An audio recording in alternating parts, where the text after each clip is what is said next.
क्या कोई स्त्री मृत्यु के देवता को भी रोक सकती है? क्या सच्चा प्रेम इतना शक्तिशाली हो सकता है कि यमराज को भी अपना फैसला बदलना पड़े?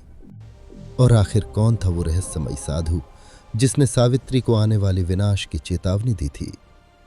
आज की इस रहस्यमयी और भावनात्मक कथा में आप देखेंगे प्रेम, मृत्यु, शाप और यमलोक का वो रहस्य जिसे सुनकर आपके रोंगटे खड़े हो जाएंगे। एक भविष्यवाणी जिसने पूरे राजमहल को हिला दिया। एक ऐसा श्राप जो वर्षों से सत्यवान के परिवार का पीछा कर रहा था। और फिर वो रात आई जब स्वयं यमराज सत्यवान की आत्मा लेने पृथ्वी पर उतरे। लेकिन इस बार कहानी वैसी नहीं थी जैसी आपने पहले सुनी है, क्योंकि सावित्री केवल अपने पति के पीछे नहीं चली। उन्होंने यमलोक के उस रहस्य को देख लिया जहां पहुंचने की अनुमति देवताओं को भी नहीं होती। आखिर क्या था वो रहस्य? क्या सावित्री सच में मृत्यु को हरा पाएंगी, या फिर इस बार यमराज किसी भी कीमत पर सत्यवान को वापस नहीं जाने देंगे? घने बादलों से ढका हुआ आसमान, महल के ऊंचे स्तंभों पर चलते दीपक और राज दरबार में फैला एक अजीब सा सन्नाटा। मद्रदेश के राजा अशुपति अपने सिंहासन पर बैठे थे, लेकिन आज उनके चेहरे पर वो शांति नहीं थी जिसके लिए वे जाने जाते थे। उनके सामने खड़ी थी उनकी पुत्री सावित्री, वही सावित्री जिसके तेज के सामने बड़े बड़े राजकुमार भी सिर झुका देते थे। लेकिन आज राजमहल में उत्सव नहीं, भय का वातावरण था, क्योंकि कुछ ही क्षण पहले देवर्षि नारद महल में आए थे। नारद मुनि धीरे धीरे दरबार के बीच पहुंचे। उनकी वीणा शांत थी और ये बात अपने आप में अशुभ संकेत मानी जाती थी। राजा अशुपति ने हाथ जोड़कर पूछा, देवर्षि, क्या बात है? आपके मुख पर चिंता क्यों दिखाई दे रही है? नारद मुनि ने कुछ क्षण तक सावित्री की ओर देखा, फिर उन्होंने अपनी आंखें बंद की। पूरा दरबार स्तब्ध हो गया। कुछ पल बाद उन्होंने भारी स्वर में कहा, राजन, तुम्हारी पुत्री ने जिस युवक को अपने पति के रूप में चुना है वो साधारण मनुष्य नहीं है। सावित्री के चेहरे पर हल्की मुस्कान आ गई, लेकिन अगले ही क्षण नारद मुनि की आवाज और गंभीर हो गई। वो सत्यवान है, धर्मात्मा, वीर और महान आत्मा। लेकिन दरबार की हवा मानो रुक गई। राजा अशुपति बेचैन होकर सिंहासन से उठ खड़े हुए। लेकिन क्या देवर्षि? नारद मुनि ने धीरे से आंखें खोली। उनकी आंखों में करुणा थी। आज से ठीक 1 वर्ष बाद सत्यवान की मृत्यु निश्चित है। ये शब्द सुनते ही पूरा दरबार सन्न रह गया। रानी के हाथ से पूजा की थाली गिर पड़ी। राजा अशुपति के चेहरे का रंग उड़ गया। लेकिन सबसे विचित्र बात यह थी कि सावित्री बिल्कुल शांत खड़ी थी, मानो उन्हें पहले से सब पता हो। नारद मुनि ने आश्चर्य से पूछा, पुत्री, क्या तुमने मेरा वचन सुना नहीं? सावित्री ने शांत स्वर में उत्तर दिया, सुना है देवर्षि। जिसे मैंने एक बार अपने मन से पति मान लिया, उसे मैं मृत्यु के भय से त्याग नहीं सकती। दरबार में बैठे सभी लोग एक दूसरे का चेहरा देखने लगे। लेकिन तभी महल के बाहर अचानक तेज तूफान शुरू हो गया। आकाश में बिजली चमकी और उसी क्षण महल के मुख्य द्वार पर खड़ा एक रहस्यमयी काले वस्त्र वाला साधु धीमे स्वर में बोला, तो आखिर समय आ ही गया। लेकिन किसी ने उसकी बात नहीं सुनी सिवाय सावित्री के। और जब सावित्री ने उसकी ओर देखा तो वो साधु रहस्यमयी मुस्कान के साथ अंधेरे में गायब हो चुका था। कहानी में आगे बढ़ने से पहले आप सभी से एक विनम्र निवेदन, अगर आपको ये कहानी पसंद आ रही है तो कृपया वीडियो को लाइक और हमारे चैनल को सब्सक्राइब जरूर करें। आपका ये छोटा सा सहयोग हमें ऐसी ही और भी रहस्यमयी, भावनात्मक और प्रेरणादायक पौराणिक कथाएं बनाने के लिए प्रेरित करता है। तो चलिए अब कहानी को आगे बढ़ाते हैं। घने जंगल के ऊपर काले बादल मंडरा रहे थे। हवा में एक अजीब सी ठंडक घुल चुकी थी। महल की ऊंची बालकनी में खड़ी सावित्री दूर आकाश की ओर देख रही थी। उनके मन में बार बार वही शब्द गूंज रहे थे, समय आ चुका है। अचानक पीछे से रानी की आवाज आई, पुत्री, तुम ठीक तो हो? सावित्री तुरंत मुस्कुरा दी, हाँ माता। लेकिन उनकी आंखों की बेचैनी छिप नहीं सकी। उसी रात सावित्री को नींद नहीं आई। आधी रात के समय उन्हें लगा जैसे महल के बाहर कोई धीमे धीमे मंत्र पढ़ रहा हो। वे धीरे से अपने कक्ष से बाहर निकली। पूरा महल अंधेरे में डूबा हुआ था। दीवारों पर जलते दीपक अचानक एक एक करके बुझने लगे। सावित्री का हृदय तेजी से धड़कने लगा। तभी महल के मुख्य द्वार के पास उन्हें वही रहस्यमयी काले वस्त्र वाला साधु दिखाई दिया। उसके हाथ में एक पुराना त्रिशूल था और आंखें अंगारों की तरह चमक रही थीं। सावित्री धीरे धीरे उसकी ओर बढ़ी। तुम कौन हो? साधु हल्का सा मुस्कुराया। मैं वो हूं जो मृत्यु आने से पहले उसके कदमों की आहट सुन लेता है। ये सुनकर सावित्री स्तब्ध रह गई। साधु ने आगे कहा, जिसे तुम सत्यवान कहती हो उसके पीछे केवल मृत्यु नहीं है, एक पुराना श्राप भी जाग चुका है। अचानक तेज बिजली चमकी, पूरा महल हिल उठा। सावित्री घबरा कर बोली, कौन सा श्राप? लेकिन अगले ही क्षण वो साधु गायब हो चुका था। सिर्फ जमीन पर एक अजीब सा काला चिन्ह बना हुआ था, जिसे देखते ही सावित्री के चेहरे का रंग उड़ गया, क्योंकि वही चिन्ह उन्होंने बचपन में एक प्राचीन ग्रंथ में देखा था और उस चिन्ह का अर्थ था, यमलोक का द्वार खुल चुका है। महल के गुप्त पुस्तकालय में गहरा सन्नाटा पसरा हुआ था। सावित्री कांपते हाथों से वही प्राचीन ग्रंथ निकाल चुकी थी, जिसमें उन्होंने बचपन में वो रहस्यमयी चिन्ह देखा था। बाहर तूफान लगातार बढ़ता जा रहा था। बिजली की चमक कभी कभी पुस्तकालय की दीवारों को रोशन कर देती और हर चमक के साथ ऐसा लगता मानो दीवारों पर बनी परछाइयां हिल रही हों। सावित्री ने तेजी से ग्रंथ के पन्ने पलटने शुरू किए। अचानक उनकी नजर एक चित्र पर जाकर रुक गई। चित्र में बिल्कुल वही चिन्ह बना था। उसके नीचे लिखा था, जब मृत्यु का द्वार समय से पहले खुलता है तब केवल एक प्राण नहीं लिया जाता। सावित्री की सांसें तेज हो गईं। उन्होंने आगे पढ़ा, उस समय यमलोक से एक ऐसी शक्ति पृथ्वी पर आती है जो पूरे वंश का अंत कर सकती है। अचानक पुस्तकालय के सारे दीपक एक साथ बुझ गए। पूरा कमरा अंधेरे में डूब गया। सावित्री घबरा कर पीछे हटी। तभी अंधेरे में किसी के चलने की आवाज सुनाई दी। टक टक टक। कोई धीरे धीरे उनकी ओर बढ़ रहा था। सावित्री ने कांपती आवाज में पूछा, कौन है वहां? कुछ क्षण तक केवल सन्नाटा रहा। फिर अंधेरे में दो लाल चमकती आंखें दिखाई दी। सावित्री भय से जड़ हो गई और तभी एक भारी आवाज गूंजी, सत्यवान की मृत्यु तय है, लेकिन इस बार यमराज अकेले नहीं आएंगे। अचानक तेज हवा चली। ग्रंथ के पन्ने अपने आप उड़ने लगे और एक पन्ने पर बनी भयानक आकृति चमकने लगी। वो किसी मनुष्य की नहीं थी। उसके विशाल सींग थे, लंबे नुकीले दांत और हाथ में लोहे की जंजीरें। चित्र के नीचे केवल एक शब्द लिखा था, कालदूत। उसी क्षण पुस्तकालय का दरवाजा जोर से बंद हो गया और सावित्री ने महसूस किया कि अब कमरे में वे अकेली नहीं थीं। पुस्तकालय का भारी दरवाजा अपने आप बंद हो चुका था। सावित्री घबरा कर पीछे हटी। उनकी सांसें तेज चल रही थी।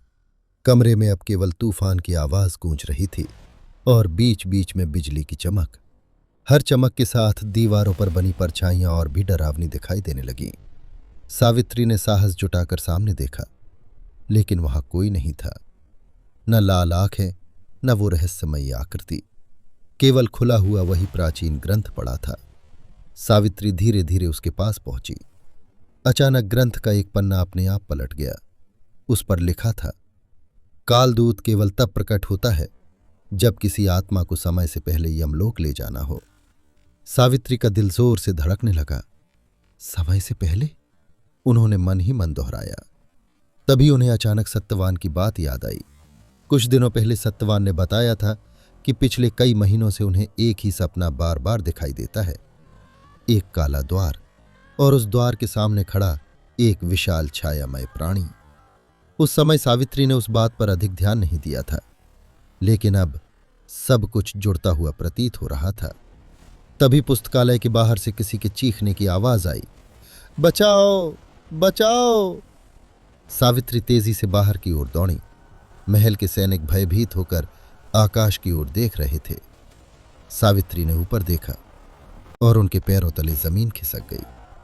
आकाश में काले बादलों के बीच एक विशाल गोल छाया दिखाई दे रही थी। वो धीरे धीरे घूम रही थी, मानो कोई अदृश्य द्वार खुल रहा हो। और तभी उस अंधेरे द्वार के भीतर से दो जलती हुई लाल आंखें दिखाई दी। पूरा महल भय से कांप उठा, क्योंकि इस बार वो शक्ति स्वयं पृथ्वी पर उतरने वाली थी। महल में अफरा तफरी मच चुकी थी। सैनिक डर के मारे पीछे हट रहे थे। आकाश में बना वो काला गोल द्वार अब और भी बड़ा होता जा रहा था। उसके भीतर से आती आवाजें किसी मनुष्य की नहीं थी, मानो हजारों आत्माएं एक साथ रो रही हों। तेज हवा के कारण महल के झंडे फटने लगे। रानी भयभीत होकर बोली, ये कैसा अपशकुन है? लेकिन सावित्री की नजर केवल उस काले द्वार पर टिकी हुई थी। उन्हें महसूस हो रहा था कि ये सब किसी एक व्यक्ति के लिए हो रहा है, सत्यवान के लिए। उसी समय महल के बाहर घोड़ों की तेज आवाज सुनाई दी। सत्यवान जंगल से वापस लौट चुके थे, लेकिन जैसे ही उन्होंने महल के ऊपर मंडराते उस अंधेरे द्वार को देखा, उनका चेहरा अचानक पीला पड़ गया। सावित्री तुरंत उनकी ओर दौड़ी। स्वामी, क्या हुआ? सत्यवान कुछ क्षण तक चुप रहे, फिर धीमे स्वर में बोले, मैंने इसे पहले भी देखा है। सावित्री स्तब्ध रह गई। कहाँ? सत्यवान की आंखों में भय साफ दिखाई दे रहा था। अपने सपनों में। ये सुनते ही सावित्री के शरीर में सिहरन दौड़ गई। तभी अचानक सत्यवान ने अपना सिर पकड़ लिया। उनकी आंखों के सामने अजीब दृश्य घूमने लगे। जलता हुआ जंगल, टूटा हुआ सिंहासन और रक्त से भरा एक विशाल द्वार। फिर उन्हें एक भारी आवाज सुनाई दी, वंश का अंतिम समय आ चुका है। सत्यवान दर्द से जमीन पर गिर पड़े। महल में चीख पुकार मच गई। लेकिन तभी आकाश में बना वो काला द्वार अचानक चमकने लगा। उसके भीतर से एक विशाल काली जंजीर धीरे धीरे नीचे उतर रही थी। हर कोई भय से कांप उठा, क्योंकि वो जंजीर सीधे सत्यवान की ओर बढ़ रही थी। और तभी महल के सबसे वृद्ध पुजारी डर से कांपते हुए बोले, नहीं, ये यमराज की जंजीर नहीं है, ये तो। उनकी आवाज डर के कारण रुक गई। सावित्री चिल्लाई, क्या है ये? पुजारी ने कांपते हुए आकाश की ओर देखा और फुसफुसाए, कालदूत पृथ्वी पर आ चुका है। महल के प्रांगण में भय का सन्नाटा फैल चुका था। आकाश से उतरती वो विशाल काली जंजीर अब धीरे धीरे सत्यवान के और पास आ रही थी। हर कदम के साथ धरती कांप रही थी। सैनिकों ने तलवारें निकाली, लेकिन उनके हाथ डर से कांप रहे थे। तभी महल के वृद्ध पुजारी अचानक जोर से चिल्लाए, कोई भी उस जंजीर को छूने की कोशिश मत करना। जिस आत्मा को कालदूत चुन लेता है, उसे बचाना असंभव होता है। सावित्री ने तुरंत सत्यवान को अपने पीछे कर लिया। उनकी आंखों में भय था, लेकिन उससे कहीं ज्यादा दृढ़ता। अचानक वो काली जंजीर हवा में रुक गई। पूरा वातावरण शांत हो गया, इतना शांत कि लोगों की सांसों की आवाज भी सुनाई दे रही थी। और तभी आकाश से एक भारी आवाज गूंजी, सत्यवान। उस आवाज में ऐसी शक्ति थी कि कई सैनिक जमीन पर गिर पड़े। सावित्री ने ऊपर देखा। काले द्वार के भीतर अब एक विशाल छाया दिखाई देने लगी थी। धीरे धीरे उसका चेहरा स्पष्ट होने लगा। लाल जलती आंखें, विशाल सींग और शरीर पर लोहे की जंजीरें। वो कालदूत था। लेकिन सबसे भयावह बात अभी बाकी थी। जैसे ही वो छाया पूरी तरह प्रकट हुई, महल के वृद्ध पुजारी भय से कांपते हुए पीछे हट गए। उनकी आंखें फटी रह गई। वे बड़बड़ाने लगे, ये संभव नहीं। सावित्री ने तुरंत पूछा, क्या हुआ? पुजारी कांपती आवाज में बोले, कालदूत केवल आत्मा लेने नहीं आता, वो तब आता है जब यमलोक का कोई कैदी भाग निकला हो। पूरा महल स्तब्ध रह गया। कैदी? सावित्री ने धीरे से कहा। तभी अचानक सत्यवान ने दर्द से चीख मारी। उनकी गर्दन पर धीरे धीरे एक काला चिन्ह उभरने लगा, बिल्कुल वही चिन्ह जो उस प्राचीन ग्रंथ में बना था। और तभी कालदूत की लाल आंखें सीधे सावित्री की ओर घूमी। फिर उसने एक ऐसी बात कही जिसे सुनकर सावित्री के पैरों तले जमीन खिसक गई। सत्यवान की आत्मा पहले से ही यमलोक की है।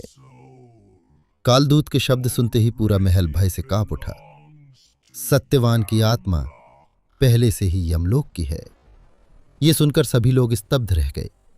लेकिन सावित्री के चेहरे पर अचानक एक अजीब सी शांति उतर आई, मानो उनके भीतर कोई अदृश्य शक्ति जाग चुकी हो। उसी क्षण तेज हवाएं चलने लगीं।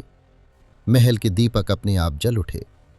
कालदूत की लाल आंखें पहली बार आश्चर्य से सिकुड़ गईं, क्योंकि उसने महसूस कर लिया था कि सावित्री कोई साधारण स्त्री नहीं थी। सावित्री धीरे धीरे आगे बढ़ी। उनके माथे पर एक हल्का स्वर्णिम तेज चमकने लगा। महल के वृद्ध पुजारी विस्मय से बोले, ये वही दिव्य आभा है, गायत्री साधना की शक्ति।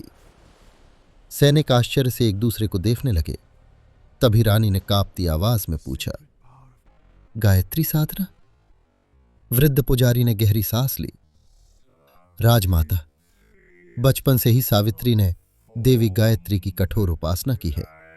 उन्होंने वर्षों तक सूर्योदय से पहले मंत्र जाप किया और कहा जाता है कि जिस साधक पर माता गायत्री की कृपा हो जाए, उसके तेज के सामने अंधकार भी टिक नहीं पाता। ये सुनते ही कालदूत क्रोध से गरज उठा। पूरा महल हिलने लगा। चुप रहो!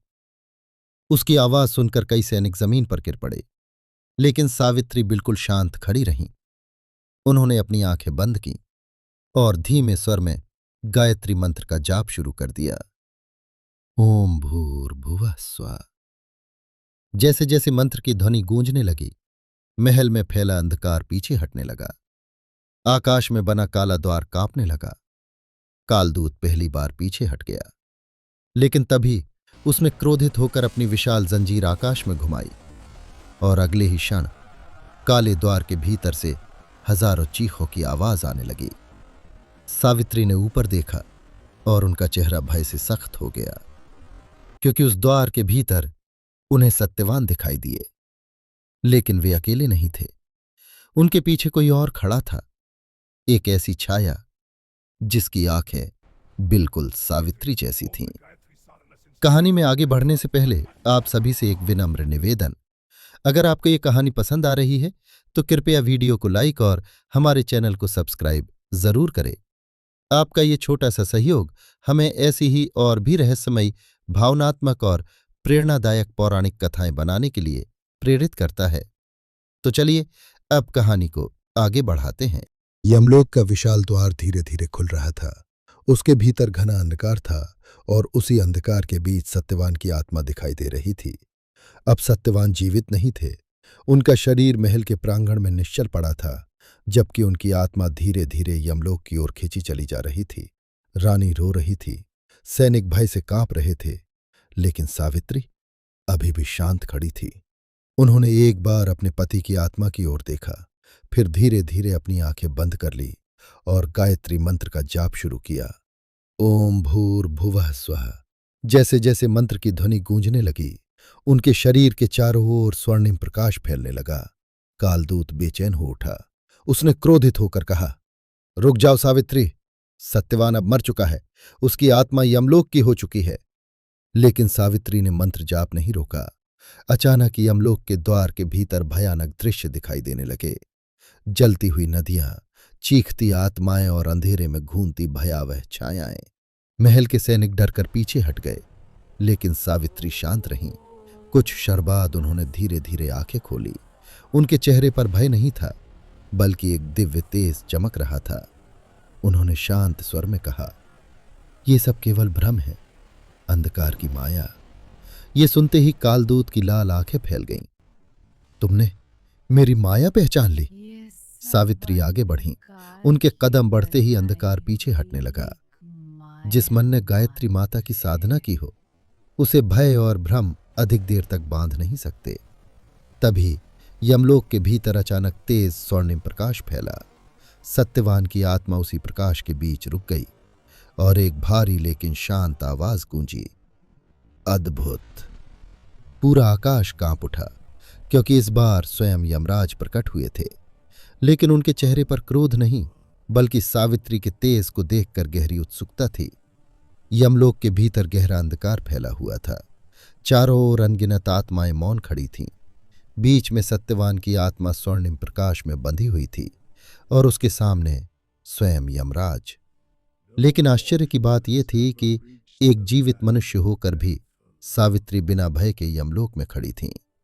यमराज गंभीर स्वर में बोले, सावित्री, यहां तक कोई मनुष्य नहीं पहुंचता, फिर भी तुम अपने पति के लिए मृत्यु के लोक तक चली आईं।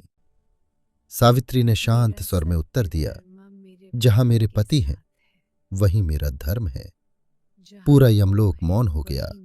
यमराज कुछ क्षण तक सावित्री को देखते रहे, फिर बोले, तुम्हारी निष्ठा अद्भुत है, मांगो सत्यवान के जीवन को छोड़कर एक वरदान। सावित्री बोली, मेरे अंधे सास ससुर की दृष्टि लौट आए। तथास्तु। लेकिन सावित्री वहीं खड़ी रहीं। यमराज आगे बढ़े, अब लौट जाओ। सावित्री मुस्कुराईं, धर्म का मार्ग अधूरा नहीं छोड़ा जाता प्रभु। यमराज पहली बार प्रभावित दिखाई दिए। मांगो दूसरा वरदान, मेरे ससुर को उनका खोया हुआ राज्य वापस मिल जाए। तथास्तु। फिर भी सावित्री पीछे नहीं हटी। अब पूरा यमलोक उनकी दृढ़ता देखकर स्तब्ध था। यमराज बोले, सावित्री, अंतिम वरदान मांगो। सावित्री ने शांत स्वर में कहा, मुझे सत्यवान से उत्पन्न 100 पुत्रों की माता बनने का आशीर्वाद दीजिए। यमराज तुरंत बोले, तथास्तु।